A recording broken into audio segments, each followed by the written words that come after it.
All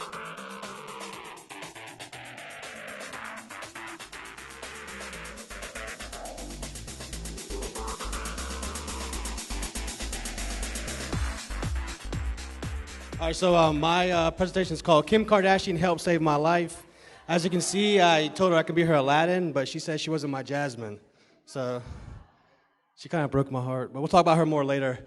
So we all have a story to tell. I had a 480-pound story. At the time, I didn't know that telling my story to other people was going to not just help them, but also help me, get past all the obstacles I had placed for myself over the last 4 years. So one day I was listening to the radio, Ryan Seacrest came on and said, "Come on Twitter, TwitPic with me and Kim Kardashian." And I thought, what the hell is Twitter? And the second thing was, I thought, I can talk to Kim Kardashian?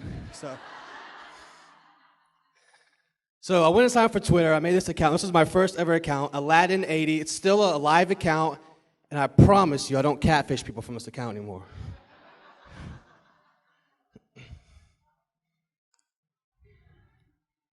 So the first thing when I got on Twitter, I was that person asking that question, what does this pound sign mean?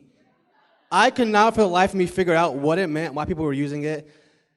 So please forgive me for what I said when I was a newbie, or in this picture, foam rolling. So from there, I found out what a hashtag meant. I found Twitter chats. The first Twitter chat was Biggest Loser. Then I found Fitblog. Thank you, Katie. Then I found all the chats, and as you can see, I became best friends with Jillian Michaels. What I learned from the Twitter chats was that I was not alone in my journey. I wasn't the only person who hid behind baggy gym clothes. I wasn't the only person who ran in the dark. I wasn't the only person who had issues with food. And then I found Fitblog, and I attended for the first time in 2011, and something inside of me changed that year, and I've been coming back ever since. And every year I come back, I leave a better person than when I got there. And I started doing crazy things. So my best friend Emily told me that Ronnie was doing a giveaway for Tough Mudder. And I said, there's no way in hell the people in Kentucky will win the race. And they did.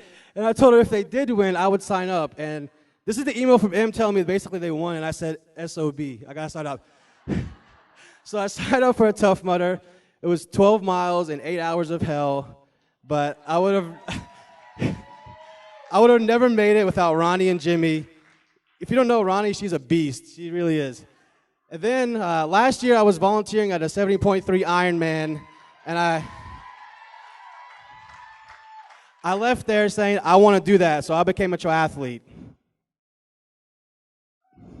And the best thing about that race was that Hank Hanna, who I met at Fitblog in 2011, had told me the year prior that at my first race he would be there. And he was there at the finish line waiting for me. He drove from South Carolina all the way up just for my little small race.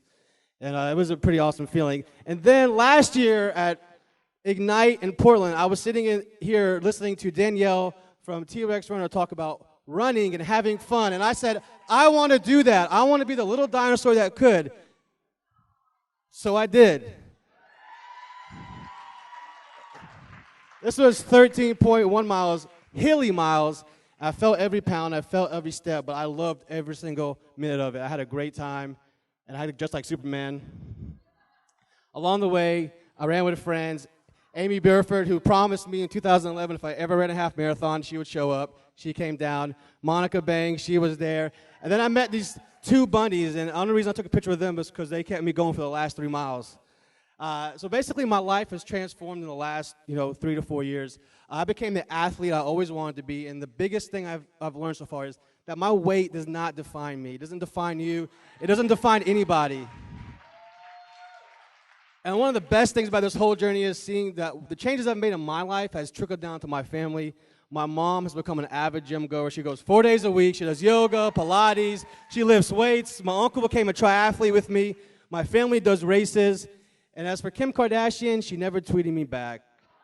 So the only thing I could do was throw myself on the floor.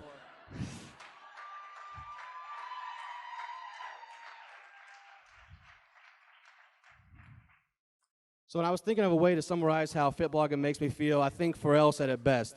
He said it's overwhelming because it's like I love what I do, and I just appreciate the fact that people have believed in me for so long that I can make it to this point, and to feel that is just, it's a good feeling. So, Thank you, and I'm done.